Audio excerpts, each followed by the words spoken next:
আমেরিকায় আসতে চান EB3 ভিসায়, কিন্তু মনে প্রশ্ন, এই বেতনে আদৌ জীবন চলবে তো? আজকে আমরা খোলামেলা আলোচনা করব EB3 স্কিমে যারা আমেরিকায় কাজ করতে আসেন তাদের আয় ব্যয় কেমন হয় এবং আসলে এই বেতনে পরিবার সহ টিকে থাকা সম্ভব কিনা। এটাই সবার মনে ঘুরে বেড়ায়। আসলে EB3 হলো এমপ্লয়মেন্ট বেস থার্ড ক্যাটাগরি। এতে আপনি স্কিল্ড, আনস্কিল্ড বা প্রফেশনাল ওয়ার্কার হিসেবে স্পন্সরশিপ পান।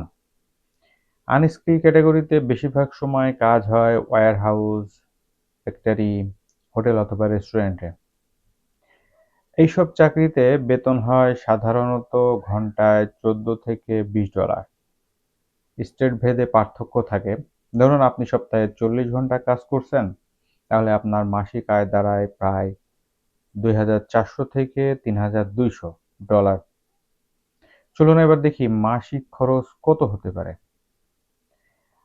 বাসা ভাড়া একা থাকলে শেয়ার করে $500 থেকে $800, পরিবার সহ থাকলে $1,200 থেকে $1,800, খাবার দাবার $300 থেকে $600, ইউটিলিটি বিল, বিদ্যুৎ, গ্যাস, ইন্টারনেট $150 থেকে $300, যাতায়াত গাড়ি যদি নিজের গাড়ি থাকে, গ্যাস ও ইন্স্যুরেন্স মিলিয়ে 300 থেকে 500, মোবাইল, জামা কাপড়, হেলথ ইন্স্যুরেন্স ইত্যাদি মিলিয়ে 100 থেকে 300।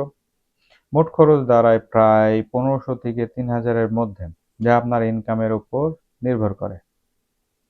তাহলে টিকে থাকা কি সম্ভব? শুরুতেই একটু কষ্ট হয়, কিন্তু হ্যাঁ, EB3 চাকরির বেতনে একজন একা মানুষ ভালোভাবে চলতে পারেন। পরিবার নিয়ে থাকলে আসলে একটু ম্যানেজ করে চলতে হয়। কম খরচ, শেয়ার বাসা, একটু হিসেব করে চলা। এই চাকরির বড় সুবিধা হলো স্পন্সরশিপ করা কোম্পানি আপনাকে পিআর এর পথে নিয়ে যেতে পারে, অর্থাৎ গ্রিন কার্ড। আপনি পরে অন্য কোনো কাজেও যেতে পারেন। সময়ের সাথে সাথে অভিজ্ঞতা ও দক্ষতা বাড়লে ভালো বেতন পাওয়া যায়। EB3 দিয়ে আপনি যদি শুরু করেন, ধীরে ধীরে বাড়ি ভাড়া, গাড়ি কেনা, বাচ্চাদের স্কুল সবকিছু সম্ভব হবে। এভাবেই সকলে ম্যানেজ করে। টেকনিক হলো ধৈর্য, পরিশ্রম আর পরিকল্পনা।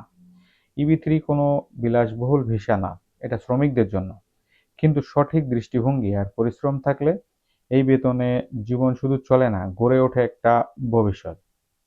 তাই সিদ্ধান্ত নেওয়ার আগে ভালোভাবে রিসার্চ করুন আর নিজের সামর্থ্য বুঝে পরিকল্পনা করুন। EB3 নিয়ে আরও জানতে সাবস্ক্রাইব করুন, শেয়ার করুন। আপনাদের স্বপ্নের পথে আমরা আছি আপনার পাশে।